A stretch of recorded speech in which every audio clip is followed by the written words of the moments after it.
Cranky Bugs. Thomas and Percy enjoy working in the docks. They like the sea air and the sound of the gulls. But one day, the friends were feeling hot and bothered. A crane was causing trouble. His name is Cranky, and this was his first day at the docks. "You're useless little bugs," he called from above. "If you put these freight cars on the inside lines, then I wouldn't have so far to travel." "Rubbish," said Thomas. "No crane has ever complained before."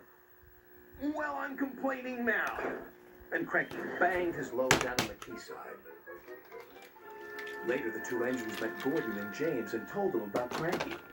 "Cranes are airy-fairy things. They need a lot of attention, like me, in fact," said Gordon. "You should see the situation from Cranky's point of view," said James. "He's high up in the air, coping with wind, rain, and baking sun. Then he looks down and sees you two little engines being annoying. No wonder he calls you bugs." When Cranky heard that the big engines agreed with him, he grew bossier still. Come on, push those freight cars closer to me." But Percy was too upset to concentrate and pushed the freight cars too far. Poor Percy. Then Cranky played a trick on Thomas. "Push your freight cars onto the outside line. It's easier for me to load up." So Thomas did.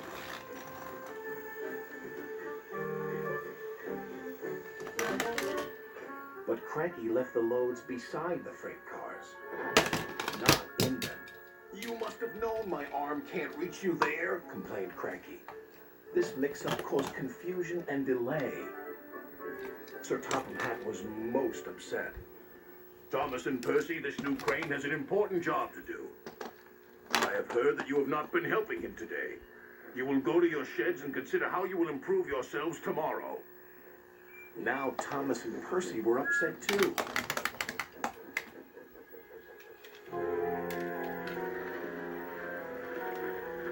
That evening, a big storm raged across the island.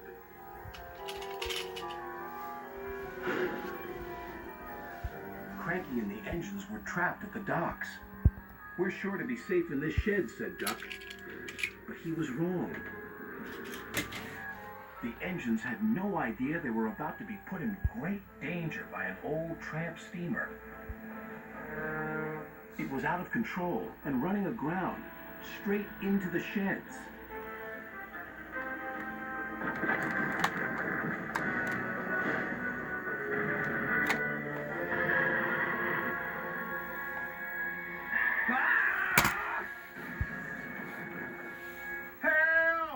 Called the engines from inside the shed. "I can't!" called Cranky. When the storm was over, Sir Topham Hatt rushed to the scene of destruction. "Thomas and Percy will help you," he called to Cranky. "And then you can help the engines." "Oh, please hurry," cried Cranky, "and tell them I'm sorry I was rude to them." "So it was you," murmured Sir Topham Hatt. "I owe those engines an apology." Thomas and Percy soon came to the rescue. And it wasn't too long before Cranky was upright again and clearing the wreckage. At last, all the engines were free. "Oh, thank you," said Gordon. "What would I have done without you?" "Well, I had to be rescued before I could help you. But I never thought it would be by a couple of Cranky was about to say bugs, but he quickly corrected himself. Small engines, thank you. I'll never be rude again. However, you two mites are in my way, so move over." "Ha," said Percy. "He's back to bugging us." "Don't move! You're still attached to Cranky." But it was too late. Cranky still looks down on the two little engines. But ever since that stormy night, he never calls them bugs or mites, because he knows they might bite back.